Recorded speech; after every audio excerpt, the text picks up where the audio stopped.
The following is a special presentation of Tony Kurre Radio.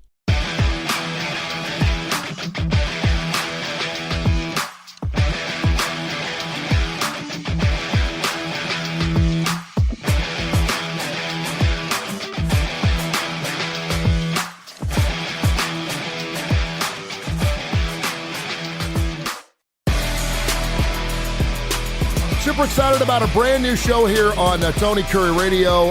Kip, Keefer, and Tony Kurre. It's the Keefer and Kurre Show. This is our first installment. First of all, Kip, you know how much I love you. I've known you for a long period of time, and I love you enough to not have you on once, but twice on Tony Kurre Radio, and of course, the Tony Kurre Radio Podcast Network with Wanna Bet, which just ended with the Super Bowl, and of course, Need to Know, which is one of my favorite shows. I record it every single week, and I'm in here in stitches.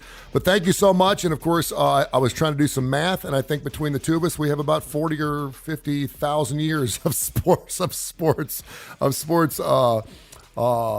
experience, if you will, of talking about sports. So thank you so much for coming on the Keefer and Kurre Show. Hey, I'm glad to be here, Tony. I first came to Birmingham in 1992. I am a huge classic rock guy, which at that point it was just rock. It wasn't classic. But the first thing I looked for when I arrived in Birmingham was the go-to place for my style of music. And I discovered Tony Kurre about 3 days into my stint in Birmingham. So I have been a fan for 30 some odd years and a great admirer of everything you do, and loved your time on Jocks, trying to keep our kicker from Auburn and our quarterback from Alabama in line all those years. We're not radio guys, but they, of course, that show worked very well. So this is a big thrill for me, and I'm looking forward to us kicking around topics of interest every week. So we're recording this show on Fat Tuesday. I'm Catholic, and I'm thinking about giving up All-Star games for Lent. Yeah. you and I talked about the NBA All-Star game. I got about a million different ways I want to go on the NBA. You obviously watched the game because I know you're an NBA fan, correct? Oh, absolutely. Yeah, but the NBA doesn't want you. Because you're white and you're older, and I'm not sure what Republican or a Democratic affiliation you have, but I will get into some of those numbers. First of all, and I don't really want to get into should we have All-Star games anymore, because I just watched this NFL laughing stock game, the flag football, dodgeball, kick-tack-toe. I'm like, what the hell? What the hell are we doing? If you can't do it right, then just say you can't do it. Now, I know that the purists and the fans who love their sports are like, listen, I'd rather watch a bunch of guys throwing dodgeballs at each other for 3 or 4 hours as opposed to have nothing on. And I'm thinking to myself, you know what? Maybe this is a time to catch up on women's basketball or something. Yeah, something. But I mean, in last year's NBA All-Star game, I actually really enjoyed it. I mean, there was a little defense in the fact that they've got a money affiliation with it to obviously take care of their charities. I wish the affiliation was actually in their own pockets, because I think they'd play differently. But I mean, the game the other night, the over-under 323.5, it ended up hitting 359. It wasn't even close. I just want to see some semblance, and I realize I don't want to get banged up. I know I don't want to get injured. We saw Giannis Antetokounmpo, who of course was in there for one play, and of course he banged up his wrist again. We saw LeBron James hit his wrist on the rim so many times that he banged up his wrist. So there are injuries even when you allow no defense. But I wanted to get your thoughts on what you think about All-Star games, certainly when it comes to the NBA, the NFL, and then maybe your favorite All-Star game that's out there right now, and I'm imagining that's Major League Baseball. Yeah, baseball's still probably the most legitimate competition of them all, although the American League always wins, which, being a National League guy, really grates, but that's another subject. But the Major League Baseball controversy, of course, has been centered around the fact that for several years, the team that won, the league that won, got to have home field advantage in the World Series. And a lot of people decried that as just being, terrible. This is an exhibition game. Why should it have those kind of implications? But at least it attached some kind of significance to the game. Now they've bowed to the pressure and gotten out of that. But let's focus on the NBA All-Star game, because that's what you brought up. Football's an absolute joke. Case, my son, is in Las Vegas. He covered some of those events and was describing just the whole atmosphere. He said it was kind of fun, but it was just kind of silly. I asked him, when was the mashed potato flinging competition? Because that would have been very interesting to watch. But anyway, so we don't even need to consider football. Football is a sideshow. I guess the NFL thinks it's so popular that putting on any kind of programming is going to work. But the NBA still builds their game and their skills competition, the slam dunk contest, which I think has lost its luster completely after being a compelling event for its initial years, is the prelude, of course. But the game itself, it's almost unwatchable. I don't think it has any legitimacy as a competition. There are some spectacular plays and things because, like you said, it's the ultimate. We used to call it the Olay concept of defense. You just kind of wave your cape and step aside. It's to me, it just takes away from the intensity of what basketball is, which is a game on two sides of the court. And if it's just an offensive showcase, why don't we just do? I remember way back when. This is going to date me like so many other things, but the original concept of girls basketball was 6 players on the court, but 2 of them couldn't cross the center line. Yep. If you remember that, and maybe that's what we need to go back to in the NBA. Let's just keep everybody, whoever has the ball, just let them take it down there and do a spectacular dunk or fire one up from 40 feet because there's just token resistance, if any resistance defensively. The defenders just get in the way in the All-Star game. Let's just keep it territorial. When they get the rebound, fast break, it's 5-on-0 and see what you can come up with. No, I'm watching that, and I kept thinking of The Running Man. You remember the Arnold Schwarzenegger movie?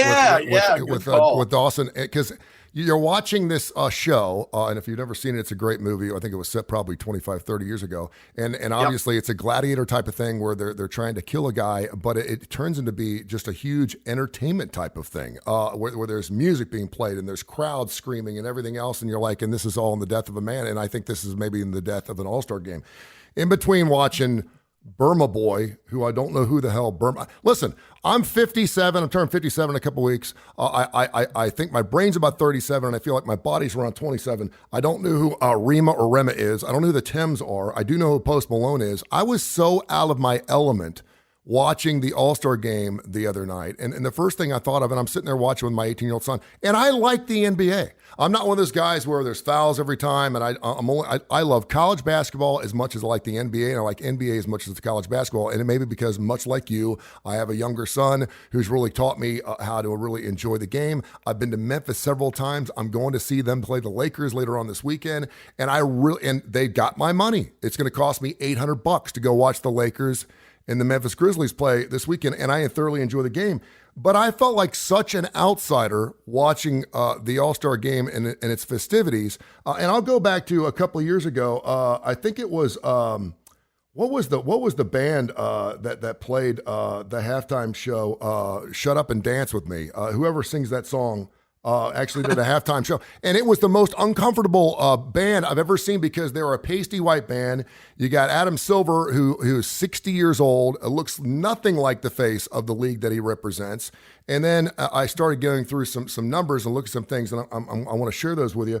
But I'm like, I've been in the business for 43 years. You've been in the business for at least that long. Who and why are you marketing, and how do you expand that? The NBA has got the largest fan base by almost a 2-to-1 count over the second largest fan base in all of sports in the world, and that being the National Football League. And I think the NFL is doing a great job at trying to expand that by having games in Germany and Mexico City and London and everything else. The NBA obviously has got an international footprint everywhere, and I get that. But what I don't understand is why they continually market towards an audience that, quite frankly, they don't have. I'm going to give you some numbers, and this may blow you away. Do you know what the average age of an NBA fan is?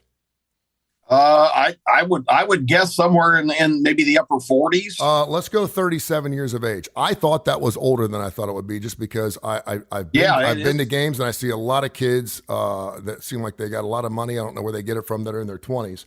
42% of NBA fans are Democrats. And also, out of the four major sports, the NBA has by far the lowest Republican base in all of sports, which I think is really interesting. And then I was going just by ethnicity. Because when you're talking about the largest contingency of African Americans playing a particular game, which is fine, I have no problem with that. I'm going to spend the money to watch them. They're the best players. That's who should be I don't playing. care. I don't care if you look like Luka. I don't care if you look at LeBron. As long as you're putting the ball in the hoop and you're entertaining. That's right. I love that. Absolutely. But the level of interest in the National Basketball Association, according to Statista, this is avid fans, 14% white, 22% Hispanic. I've been to the Grizzly games. I don't see Hispanics there. 40% black. And we're not talking about people that like the NBA. We're talking about people that buy their merchandise, that spend money on their tickets, get season tickets and everything else, and then 14% other. If you break it down to avid fans and casual fans, 76% of all African Americans love the NBA. Love the NBA. And then 42% of white, and then 59% of Hispanic. And so I'm trying to think of myself, okay, you know what your fan base is. You know what you're going after. And by the way, your average NBA fan usually makes somewhere between $120,000 and $130,000 a year, which has got to be one of the highest salaries of any fan base as well. But you do have to make that kind of cash if you want to go to an NBA game. Dude, I used to go to Riverfront Stadium and get top 6 tickets for $3 a piece. You don't get that at the Forum in Memphis. I got news for you. But so I'm thinking to myself, okay, I'm a 57-year-old white guy who wants to embrace your sport. Throw me a bone. Give me something. Make me feel welcome. And I did not feel welcome. I did at the Memphis game only because they're super nice in Memphis, and I'm a fan. I've already spent my money. So I've come into their home, and they've set the table for me, and they're going to show me a good time. But watching it on television, I just don't feel like they're going after me. And I'm thinking to myself, is this the stodgy white guy that tells people to get off his lawn? Has my prime passed me because I'm no longer wanted by the NBA, or are they just missing the boat? You know, Tony, I've been to 2 NBA games live this year. Unlike you, who has been to Memphis, I've been to a game in New Orleans with the Pelicans and the Phoenix Suns, which was a big matchup of 2 really highly placed teams at the time, to see Zion Williamson, who is absolutely must-see TV. But went to the Smoothie King Arena for that event. And I've also been to a Hawks Miami Heat game this year over at Phillips Arena in Atlanta. And I can tell you that as a sports fan, I mean, one of the first professional games I ever attended was in the mid-'60s. My uncle took me to a Baltimore Bullets game against the Philadelphia 76ers. Nice. And I absolutely fell in love with the game. The NBA atmosphere, just the skill level. These are the premier athletes in the world doing their thing.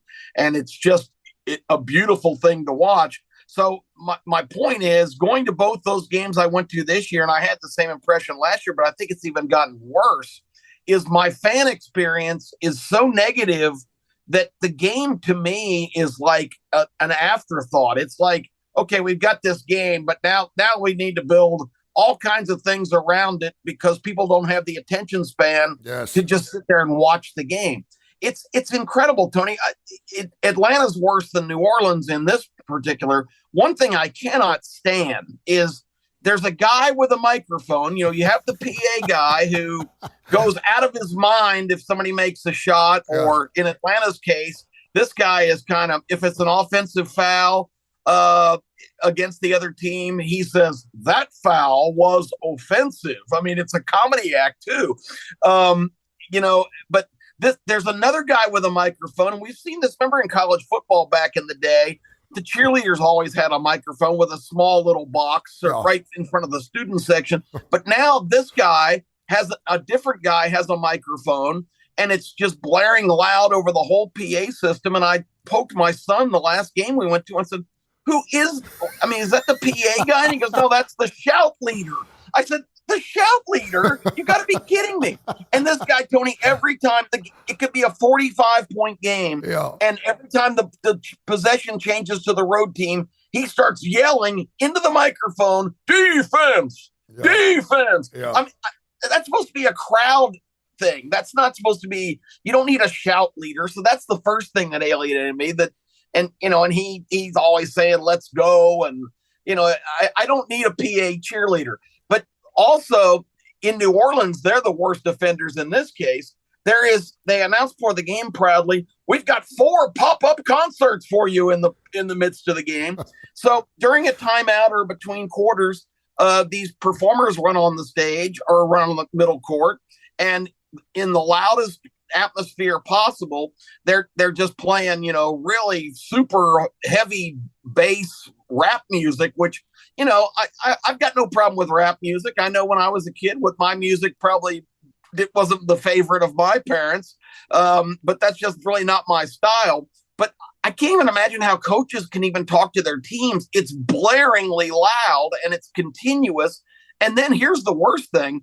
During play, the music never stops. It's not live. It's piped in, but it's just the same decibel level. And it's just exhausting to me that even when your team has the ball, that all this is going on.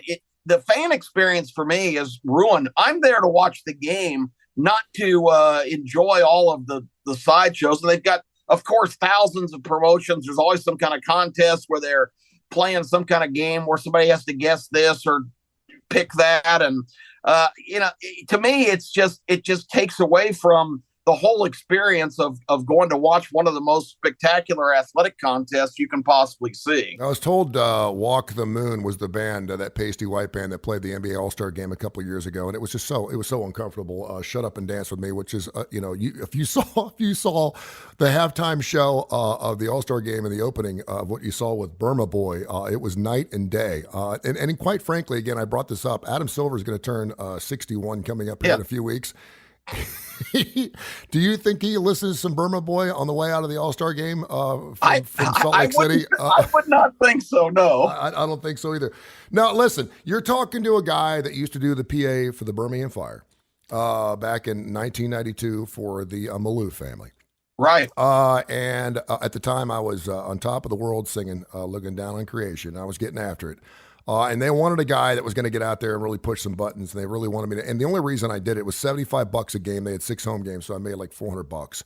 And by the way, they didn't pay to the end of the season. And of course, the owner drove around that yellow Lamborghini all over town. It was the only yellow Lamborghini we've ever seen in the streets of Birmingham.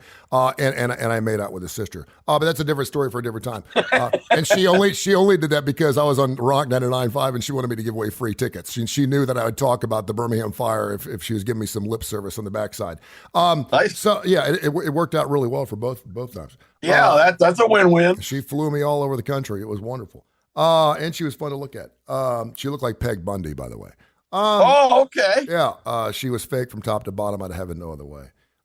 So yeah, and I, so I understand. And then I was also asked to be the shout leader for the Birmingham Squadron, and I said I'm good. I totally understand. I know they're trying to make. And this is one thing that a lot of people, it's amazing. People that love the NBA hate Major League Baseball. I don't know why. I'm not one of those guys, but we're on the outside looking in. People that are progressive, they consider themselves literal and liberal. They consider themselves outside the box. They can't stand to watch. I mean, oh my gosh, the worst thing in the world is if a Major League Baseball game goes extra innings and I'm about ready to pee my pants. I'm excited. I'm like, we're getting free baseball. This is a good thing. I mean, a day-night doubleheader, which we never have anymore. I used to love that. If I could spend all day at a Major League Baseball park, first of all, you're getting 2 for the price of 1. So I get that. But yeah, from the, and I think, how many times you go to the TED? The TED was the first time, and I can't believe they built that stadium in, 13, 14 years and tore it down. The first time I went to a Major League Baseball game there was the first time where I experienced the experience. And that was, it was hard to talk to anybody during a 3.5 hour Major League Baseball game because there was always walk-up music. There were people shouting in your ears. There were shout leaders. And maybe this is a testament. And I hate to date ourselves because I think we're both really young at heart. I think this is a testament to the new world we live in where we have to be constantly entertained. I think you hit that right on the head. I mean, look at Kip. When I had a 27-inch tube TV, it was the biggest damn TV you could get. It was $899. I pulled it out the other day, plugged it into the wall. I still have it down in the basement. Try watching the swim lane of ESPN scores at the bottom on a 27-inch tube TV. You can't see it. Ain't you happening. can't see it. And now I'm watching ESPN right now, and all you see is the head, and there's numbers. If you're watching the Daily Wager, there's numbers on both sides. We love information. We want it to come out, and we want to be entertained 24 hours a day. And maybe that's one of the things that's wrong with this world. We can't just chill out and enjoy the support and the sport that's in front of our eyeballs. Well, and that's exactly my point. I go to games because I appreciate so much all of the aspects of various sports. And I talk about this all the time. Baseball is, if people don't like baseball, it's because they really don't understand that there's so much going on between every pitch. It's not a boring game. That is really a bad misconception of people that really don't understand the strategy and what's happening behind the scenes with every pitch in a baseball game. But that's fine, because I think you nailed it right there, that the marketers for sports now, particularly professional sports, I think the college game is still not as tainted by all of this show business as professional sports, but it's still getting there. And I'm sad to say that I imagine in the next couple of years, it's probably going to be on that same level. But I appreciate all of the things in each particular sport: football, baseball, basketball, hockey. Hockey's another one. Go to games a lot in Las Vegas, where my older son lives, the Las Vegas Golden Knights. And admittedly, it's in Las Vegas, so it has to be showtime. Absolutely. But even hockey is hyped up so much there. It's amazing, which, again, all those sports have so many elements that I just find to be fascinating and beautiful and intriguing. And I guess it's as a pure sports fan, it's hard to accept this era of the fans have to, and this philosophy that these presenters of these sports have, that the fans have to be constantly entertained. There can't be a moment to catch your breath, to call timeout, to, talk to the guy next to you about, okay, what they need to do here. This is a key situation. And that's what bothers me too. In the NBA, it can be a 40-point game or a 1-point game down the stretch, and you're still getting the same interference and intrusion on the game, in my opinion. And it makes me not want to go to games live. I'm getting ready to move, and I'm going to install something that I've wanted forever, a basic dominating home theater situation with a gigantic screen, Yes. projector. Yes. And Tony, I may never leave that area ever again. I might watch every sports event. I may never go to another game live. I may have to make. And by the way, TVs now, 75-inch TVs, $230. You can have a whole wall of those now, Kip. I mean, It's incredible. Before, the only people that had 5 or 6 TVs on one wall back in our days were bookies. That was it. Well, that's for sure. Yeah, and now you can have 5 or 6 and just have it in your man cave. He's Yeah, Kip Keefer. I'm Tony Kurre. It's the Kurre and Keefer Show, the Keefer and Kurre Show. We talk about things that are important to us every single week. I want to go off a little bit more on what you bring up a great point too. Again, I've been around a little bit, but I consider myself wise to a lot of these things. I watch television commercials as much as I watch the content around them, because I want to know who they're targeting, and I'm trying to figure out. I understand why the NBA is targeting after their P1s and their fan base. I get that. But if you want to expand, and it's one of the largest and fastest growing fan bases in the country, why can't I be part of that? I understand that when I watch a car commercial, the black woman will be driving and the white guy will be sitting in the front seat. They want to hit all spectrums. When you see a campfire, you used to talk about the Docker commercials. You had to have a black guy, an Asian guy, a white guy, and a Latino. I get that. They want to mass coverage and generalize everyone that's watching. I also understand that now, particularly on some shows I watch, for example, Friends, I see a lot of 2 men kissing each other for an HIV commercial. I'm thinking to myself, okay, why are they targeting Friends? Does that mean there's a lot of LGBTQ plus people watching Friends? I don't know. I know that when I'm watching a television program and I see AARP commercials and incontinence commercials over and over and over again, it's probably time to change the channel, because I'm thinking to myself, this is outside my realm, or maybe I'm watching old man TV a little too soon in my life. So if you were a marketing director, for the National Basketball Association. And again, Roger Goodell, I think, is a perfect face for the NFL. I really think, and we were trying to fire him 15 years ago. He's made it. Yep. He's done pretty well, and even the players, I think, the NFLPA like him. Manfred, I get that with Major League Baseball. Adam Silver does not. Stern, I could see it.